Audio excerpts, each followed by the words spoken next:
हैं आपको हमारे चैनल पर। आज हम लोग जानेंगे कि हीरा कैसे बनता है। हम सभी लोग जानते हैं कि हीरा काफ़ी महंगा होता है और इसे दुर्बल चीज़ भी मानी जाती है। हीरा एक खनिज है।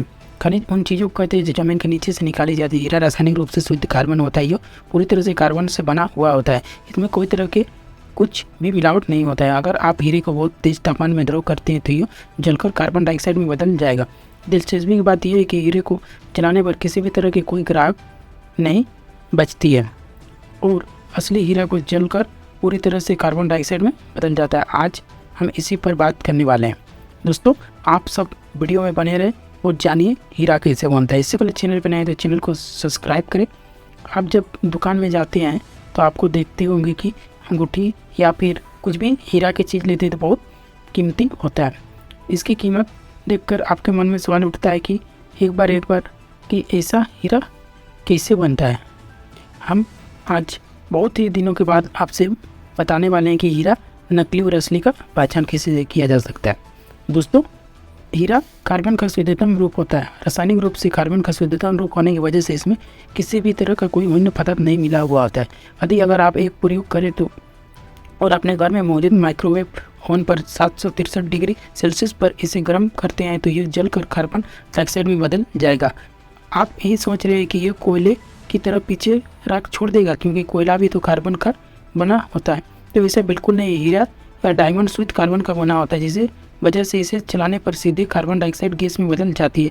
जलने पर यह किसी भी तरह की कोई भी राख नहीं छोड़ती। इसीलिए हम कह सकते हैं कि हीरा 100% कार्बन डाइऑक्साइड से बना हुआ था। आज से लगभग 1 से 3 अरब साल पहले पृथ्वी की सतह पर लगभग 100 मील नीचे हमारे ग्रह पर हम जो प्रकृति की राख देखते थे उनमें से अधिकांश का निर्माण हुआ था। इसी राख शुद्ध कार्बन से बने हुए होते हैं और लंबे समय तक अत्यधिक दबाव और गर्मी से बनते हैं। ये जमीन के अंदर कार्बन परमाणु को तब तक संकुचित किया जाता है जब तक कि वे क्रिस्टल जाली संरचना बनाना शुरू न कर देते। लगभग 750 डिग्री फ़ारेनहाइट के तापमान और प्रति वर्ग इन 430 पाउंड से अधिक दबाव के बाद हमें प्राकृतिक रूप से धरती के नीचे हीरा प्राप्त होता है। समय बीतने के साथ ही ये प्राकृतिक रूप से बने ही रहे ज्वालामुखी विस्फोटों के भूकंप से या धरती के ऊपर की सतह स्थानांतरण से यह हीरे पृथ्वी की सतह पर आ जाते हैं, जहाँ से हीरे की खुदाई की जा सकती है। भारत में लगभग 2500 साल पहले हीरे की खोज की गई थी और तब से उन्होंने दुनिया भर के लोगों को आकर्षित किया है कि दुनिया भर में प्राकृतिक रूप से पाए जाने वाले हीरे का सबसे बड़ा भंडार रूस, बोत्सवाना, अंगोला, कनाडा और दक्षिण अफ्रीका में पाया जाता है।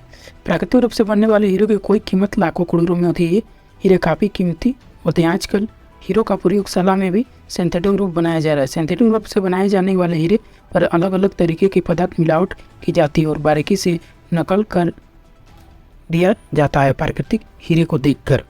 दोस्तों, आप उससे पहले हम जानेंगे कि प्रयोगशाला में भी हीरा कैसे बनाया जाता है। साल 1995 के बाद से हम व्यावसायिक तौर पर प्रयोगशाला में बने हीरो का इस्तेमाल कर रहे हैं। प्रयोगशाला में बनाए गए डायमंड को पृथ्वी के मेंटल दबाव और तापमान के अनुकरण करके बनाया जाता है। हालांकि सबसे पहला प्रयास 19वीं शताब्दी की शुरुआत में ही की गई थी, जिससे थ्रेशोल्ड कार्बन के ऊपर पहला प्रयोग किया गया था। इसके रूपांतरण को हीरे में बदलने की कोशिश किया गया था कि देखा जाए तो प्रयोगशाला में बनाए गए डायमंड के भौतिक गुण प्राकृतिक हीरे के समान नहीं होते, लेकिन ये बहुत छोटे होते हैं। हीरे की स्वेडी नामक एक निक्षेपण प्रक्रिया का प्रयोग करके भी बनाया जाता है, जिससे डायमंड के ऊपर परत सिलिकॉन सब स्टेट पर जमा की जाती है ताकि हीरो को परत दर परत और चमकीला बनाया जा सके, जो पूरा का पूरा असली हीरा जैसा ही दिखाई देता है और केवल उन्नत मशीन ही इसे पकड़ सकती है कि वो प्राकृतिक हीरा है या नहीं।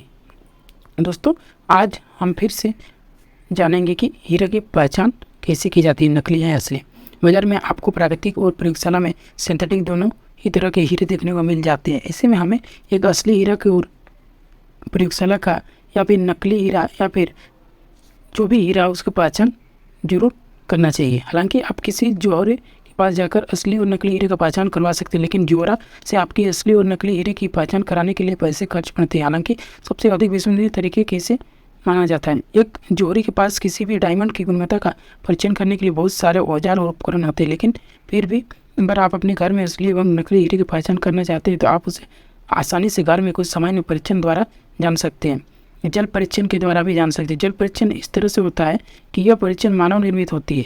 इनके लिए उतना ही ज़्यादा प्रभावी नहीं है जो दूसरों के लिए, लेकिन यह किसी भी क्यूबिक जिक्रोनिया या डायमंड के सिमुलेटर को फिल्टर कर सकता है। इस परीक्षण में असली हीरा को अपने घनत्व के कारण पानी में डुबा दिया जाता है, लेकिन सिमुलेटर या नकली हीरा पानी में धीरे धीरे डूबते हैं। ये पानी के बीच नकली हीरे हिलते डुलते डूबता है, वही असली हीरा सीधे पानी में अपने घनत्व के कारण डूब जाता है। आप इसे अग्नि परीक्षा के द्वारा भी जांच सकते हैं। यदि आप एक असली हीरे को 20 से 30 सेकंड के लिए अधिक गर्म करते हैं तो फिर उसे 1 गिलास पानी में डाल देते हैं तो वो पूरी तरह से प्रवाहित रहता है। यदि आप नकली हीरे के साथ ऐसा भी करते हैं तो वो गर्मी और नकली हीरे की आंतरिक ऊर्जा को बढ़ा देगा, जिससे कि उस हीरे के ऊपर दरारें और बादल जैसी संरचना आ जाती है, जिससे यह स्पष्ट हो जाता है हीरा असली है नकली। आई होप दोस्तों इस वीडियो में आपको हीरा कैसे बनता होगा और हीरा का पहचान कैसे किया जाता है यह मालूम चला होगा। तो दोस्तों वीडियो बनाए तो चैनल को लाइक शेयर सब्सक्राइब।